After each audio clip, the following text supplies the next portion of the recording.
Hi everyone, Miss Lorette here. I'm going to walk you guys through section 7.3 in this video, which is about more multiplication properties of exponents. So let's go ahead and get ready to take some notes. You also want to have a calculator handy, preferably one that can handle exponents.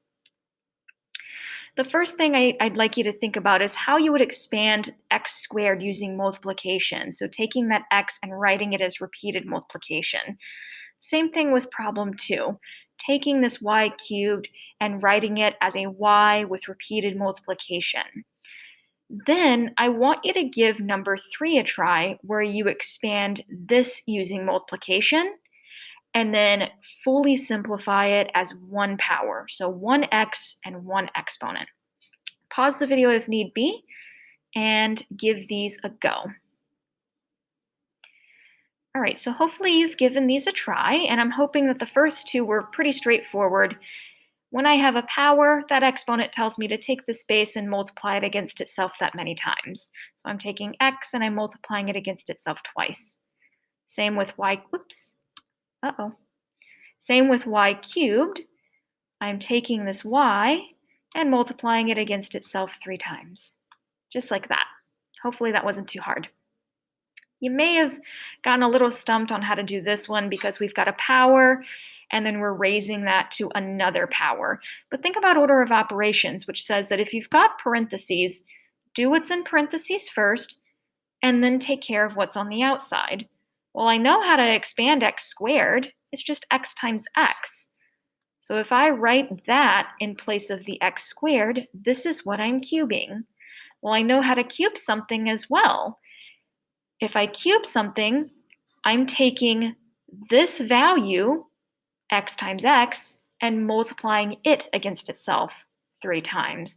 So similar to when we do y times y times y, think about it. I'm just replacing these y's with x times x, and x times x, and x times x. So that's all I'm doing here. So this ends up looking like this: x times x times a second x times x times a third x times x. So if I completely expand all of this out, it gives me this.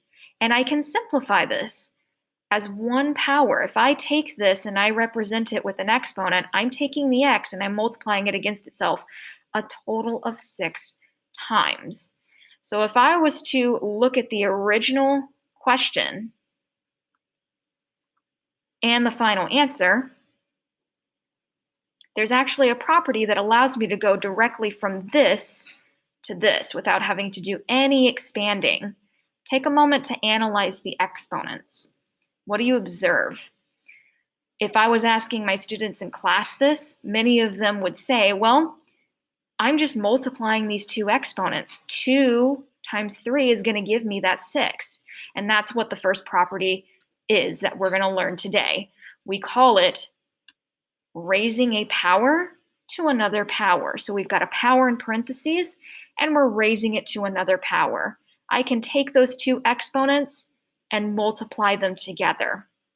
And we're going to assume that the base is not 0, and m and n, which are our exponents, are some sort of rational number. Rational meaning it's an integer, a fraction, or a decimal.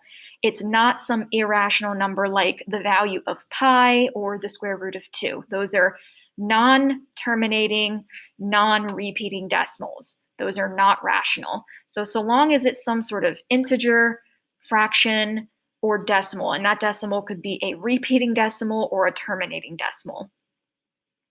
So let's go ahead and do some examples. I'll walk you through these and I'll give you a few to try on your own. So this property tells me I could take these two exponents and rewrite this as 5 to the power 8. Now, because my base is a number here, I want to use a calculator, and I am going to use a calculator because this is a pretty big number, and I'm going to do 5 to the power 8 and simplify it completely. And that's going to give me this big number, 390625. Here's my final answer. Number 2, we've got a 5 sitting on the front of our parentheses, and then a power to a power. So this 5 is actually functioning like a coefficient where it's being multiplied with this power to a power. So think back to order of operations. A power to a power is an exponent property. So this counts as an exponent step. And then this 5 out front counts as a multiplication step. What do we do first? We do our exponent. So I want to do this power to a power, simplify that first, and then multiply by 5. So for now, this 5 times is going to come down for the ride. And if I multiply my exponents using this property here, this gives me y to the power 0. Now, you should have learned at this point, if you're in 7.3, how to handle negative exponents, 0 exponents, how to simplify exponents when you have the same base being multiplied together. So at this point, you should know that anything to the power of 0 is actually equal to 1. The entire thing is equal to 1. So this part here, the y to the power 0, really means 1. And again, I'm bringing down that 5 times because that's my multiplication step. It doesn't turn into a 1. It is a separate step that I haven't taken care of yet. I'm only focusing on my exponent step right now. And now I can fully simplify. Now that this is 5 times 1, I can multiply and get 5. Let's take a look at number 3. We've got a fraction as an exponent, but that's okay. I use the same property. I can multiply these two exponents together. 1/2 times 8 is going to give me 8/2. And I can fully simplify that fraction. It works out as a nice integer here. They won't always be integers, but here it works out as an integer. 8 divided by 2 gives me 4. You may also see problems formatted like number 4 where you've got multiple parentheses. So here I've got a power to another power. So if you've done order of operations questions before where you've got nested parentheses, as I like to call them, a set of parentheses within another, start on the innermost set of parentheses and work your way out. So I'm going to simplify this power to a power on the inside, and then take that new expression and raise it to the power of -1. So negative 1.2 times 5, you can use your calculator. That's going to give us x to the -6 when I multiply. And this x to the -6 is still sitting in this outermost parentheses because I haven't done anything with that -1 yet. So I want to keep this enclosed in this outermost parentheses, and there's a -1 on the outside. Now I can evaluate this power to a power. -6 times -1 gives me +6. What I would like to warn against is, see how we had a negative exponent here? Some of you might be thinking, well, I've got to use that property that I learned about negative exponents that says take this expression and move it to its reciprocal location. Now that we've learned a power to a power, it is more efficient to handle all of your power to powers first before you take care of any negative exponents. Because if I had moved this to its reciprocal location, I would have then had to apply that power on the outside, get another negative anyways, and move it back up top anyways. And as you can see, if I didn't move them at all, I got a positive anyways. So it is much more efficient to evaluate, I keep saying that word, simplify. It's not evaluating, it's simplifying.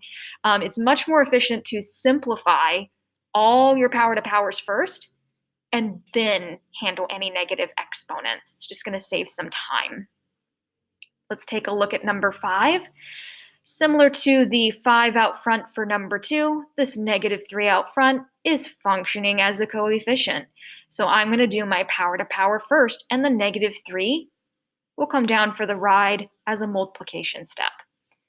I multiply my exponents to get a -18. And now, since I've handled all my power to power rules, now I can take care of that negative exponent. When you're looking at an expression and you've got a negative exponent and you don't see any fraction bars in that entire expression, then that means that everything is sitting in a numerator value or a numerator position. So it's highly recommended to draw a fraction bar, put a 1 underneath it, and then whatever has that negative exponent, we learned a property that says move it to its reciprocal location. So if it's in the numerator, move it to the denominator. If it's in the denominator, move it up top to the numerator. And notice when I do this, I'm only moving this r. That 3 is a multiplication step. It's not a part of your base that's being affected by that exponent. So that -3 is going to stay up top. And the only thing that moves to the bottom is r to the power 18. Another way to think about it is this -3 has its own exponent. There's an understood 1 there. 1 is positive, so I leave it be. I leave it sitting up top. So this ends up being my final answer. And then number 6, similar to the -3 and the 5, this x squared, which is sitting outside of the parentheses, is not getting affected by the second exponent right here, okay? It's acting like a coefficient. So the x squared is going to come down for the ride as a multiplication step, and then this is my power to a power. It's a little crooked. There we go. And I can multiply these two values together. 6 times -1/3 gives me -6/3. And I'm going to go a step further and reduce that fraction like I did for number 3. X squared just comes down for the ride because that's a multiplication step. I'm not ready to multiply yet. I haven't taken care of my exponent step. -6 divided by 3 gives me -2. And now that I have taken care of my power to a power, I've got multiplication of two powers that have the same base. In one of the earlier sections in this chapter, you should have learned that when we have something like this, we can take those two exponents and add them together. And that's going to give me 0. 2 plus -2 gives me 0. Anything to the power of 0, again, just like for number 2, is equal to 1. And notice how I used this property, again, as opposed to my negative exponent property, okay?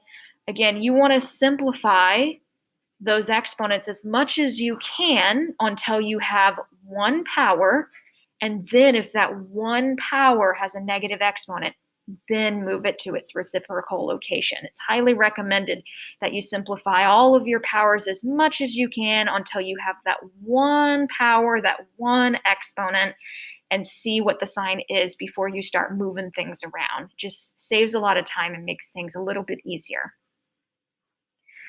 Okay, so I highly encourage you to pause the video at this point. Give these problems a try. When you unpause, you should see some solutions. Okay, here are the answers that I am getting. For number 7, that negative on the outside, you can think of that as a coefficient of -1, which is a multiplication step. Do your exponent step first, which is your power to a power. When you multiply, you get b cubed, and then multiplying that with -1 just makes it a -b cubed. Number 8, power to a power makes this an x to the power 0, which simplifies down to a 1. That 3 stands as a coefficient, so multiply last to get a final answer of 3.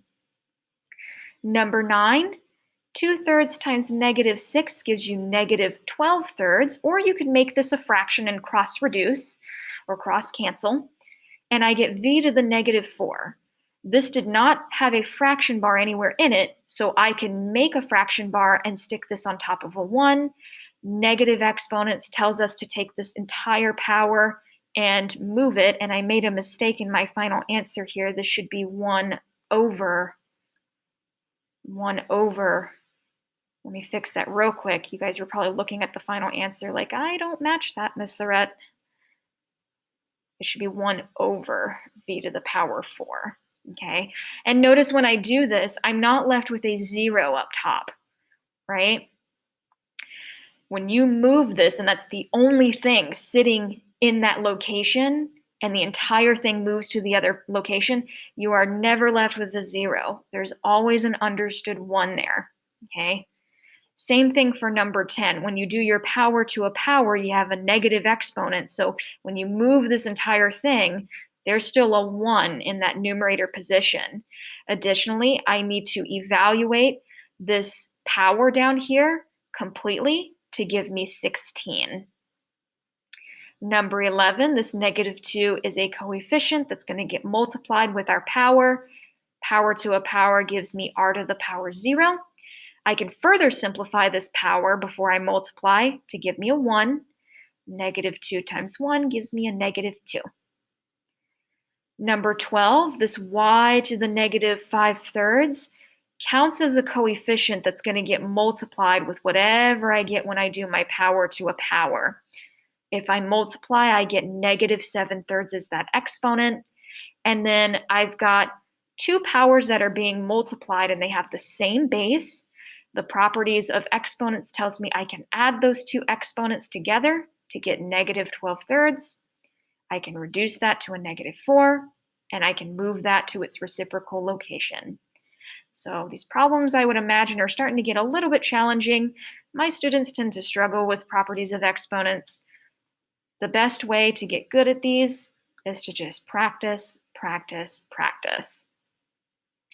There's one more property that I'm going to walk you guys through today, and that is when you have a product that you're raising to a power. So you've got two things that you're multiplying together, and you're raising that to a power. You're going to take that outermost exponent and apply it to each thing within that product. Okay, so it's going to be a to the power m and then b to the power m. Another way to think about it is this a has an understood exponent of 1, and this b has an understood exponent of 1, and you're multiplying it to each of those exponents so that each one has its own exponent. It's kind of like the distributive property in a way. And again, we're going to assume that both a and b, I forgot to include that in the slide here, a and b are not 0. Okay, your bases are not going to be zeros. And again, all of our exponents, here it's just m. I should have, m is a rational number. Okay, bit of a typo on that slide, my apologies. But it's the same concept as before. Your bases are not zeros, your exponents are rational. All right, so let's do some examples. Just applying that property here, the only thing that's different for number 1 are the letters. It's going to be x to the power 2 times y to the power 2.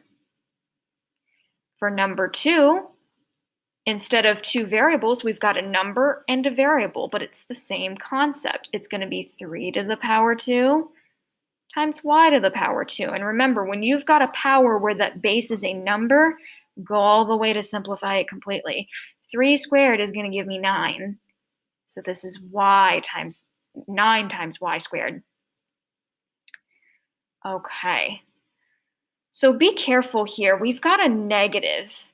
There's a couple different ways you can handle this. I can take this -2 and treat it as its own value and put it in parentheses and then apply this outermost exponent. Or I can assume that there's a -1 that's being multiplied with the 2. I think it's easier just to take that -2, keep it in a set of parentheses, and then apply that exponent to it. And the reason why I want to include parentheses here is because when you have something that has a negative in parentheses and there's an exponent affecting it on the outside, that negative is a part of the base. That negative is being affected by the exponent, and that's going to affect the sign of your answer.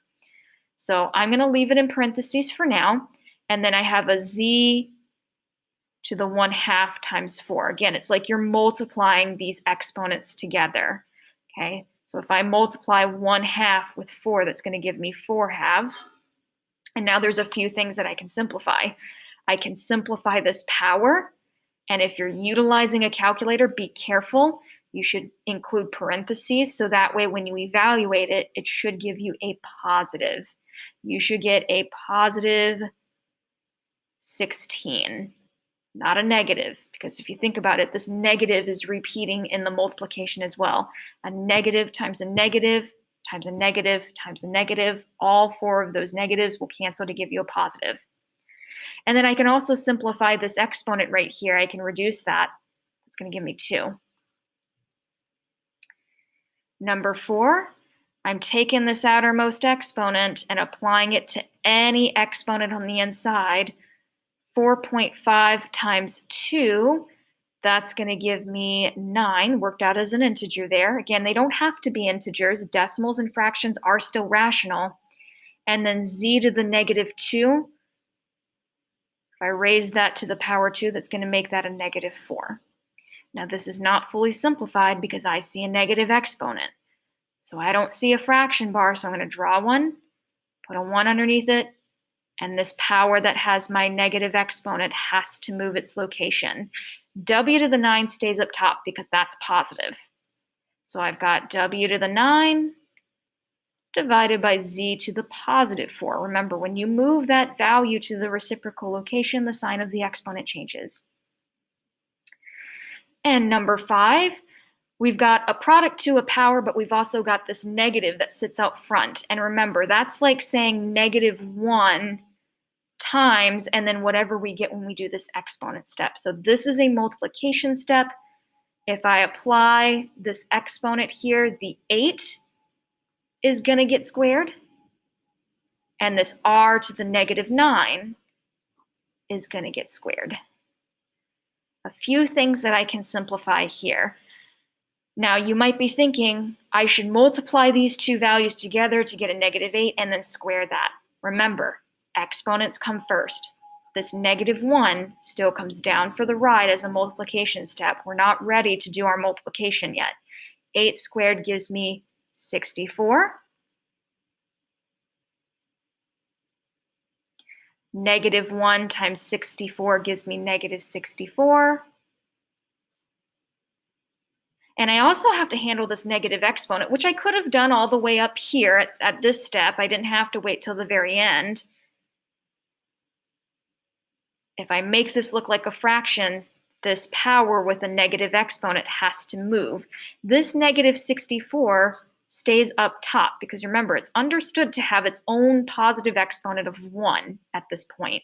So anything that has a positive exponent does not move location. So it stays a negative 64 up top, and then r to the 18 goes on the bottom. All right, and then the very last one, 15x squared, this is like a coefficient step, a multiplication step. So this 15x squared is going to come down for the ride until I'm ready to handle multiplication. And I'm going to apply this exponent to each of these powers. 1/4 times 4, I'm going to go ahead and simplify that in one go. 1/4 times negative 4 should give us negative 1. At this point, we should be pretty comfortable doing problems like that in our head or with a calculator. 6 times negative 4, that's going to give me x to the negative 24. And again, I want to handle all of my exponents first before I move anything. So I've got a product of two powers that have the same base. They're not side by side, but remember, multiplication is commutative. I could rearrange the order of these terms and put these x's next to each other, and it means the same thing, okay? And we learned a property that says if I multiply two powers that have the same base, I can add those exponents together. So this ends up becoming 15 times x to the negative 22 times w to the negative 1. So I've got some negative exponents here, and I'm running out of space here. I hope I can fit this. That's going to move two things. This has to move to the bottom, and this has to move to the bottom. Let me see if I can shrink some of this. This ends up being a little finicky sometimes. I'm going to try and write it off to the side. It moved everything else, but that's okay. The 15, again, just like the negative 64, that has its own understood exponent of 1. So the 15 is not moving. That stays in the numerator position, but both of these powers had negative exponents, so I move them to the denominator, and I make their exponents positive. And w to the positive 1 is the same thing as just w. You can write it, you can not write it, they mean the same thing. So I will give you a few to try on your own. Again, pause the video here, give them a try, and when you unpause, you should see some answers. Okay, so here's what I am getting as all of my answers. For number 7, you're going to end up getting a y value with a negative exponent, so that's the only thing that moves to its reciprocal location. For number 8, all of your exponents here turned into zeros, so each of these powers simplify to ones. So if you multiply those together, along with the negative 1 that was sitting out front as a coefficient, you get negative 1 as a final answer. For number 9, again, you've got a negative value, so it would be a good idea to put this negative 2 inside a set of parentheses with that negative 1 on the outside. And then this entire value here ends up moving down to the bottom. And negative 2 to the power of positive 1 is just going to give you a negative 2. The x squared should stay up top. Number 10, I simplified this completely. 12 times negative 2/3 should give you a negative 8 when you've multiplied and reduced. It's the only thing that moves to the reciprocal location. When you do 6 times 2/3, or excuse me, negative 6 times negative 2/3, when you multiply and reduce, that should give you a positive exponent, so it stays up top. Number 11, this negative r cubed is functioning as a coefficient to start. 2 gets raised to the power of negative 2, and then you've got an r to the power of negative 4. Using that property that says that I can take these two exponents here, because we've got the same base, I can add them together to get an r to the negative 1. And all I did was I made this negative a negative 1, like it's a coefficient. So we've got negative 1 times r to the negative 1. I get that by doing 3 minus 4. And then 2 to the negative 2 just comes down for the ride. And then I put it all over a 1 because I've got two powers that have negative exponents, which should move, which was r times that 2 to the positive 2. The exponents turn positive now. That negative 1, however, which I wrote as a coefficient, that stays up top because it has its own exponent of positive 1. The last thing that I should do is evaluate this power here. 2 squared gives me 4, and I can write that as a coefficient. Number 12, this outermost expression here just comes down for the ride, and we do our product to a power. I get a positive 8 for the y. I get a positive 2/3 for the x. And again, I've got two powers that have the same base, and everything is getting multiplied together here. So I can take these exponents and add them to get 6/3. And I can reduce that and get an exponent of 2. So that is it for section 7.3. I hope that you found these examples helpful. I know it can be a challenging section and a challenging chapter. So if you have any questions, just reach out, and good luck with everything. I'll see you guys next time. Bye-bye.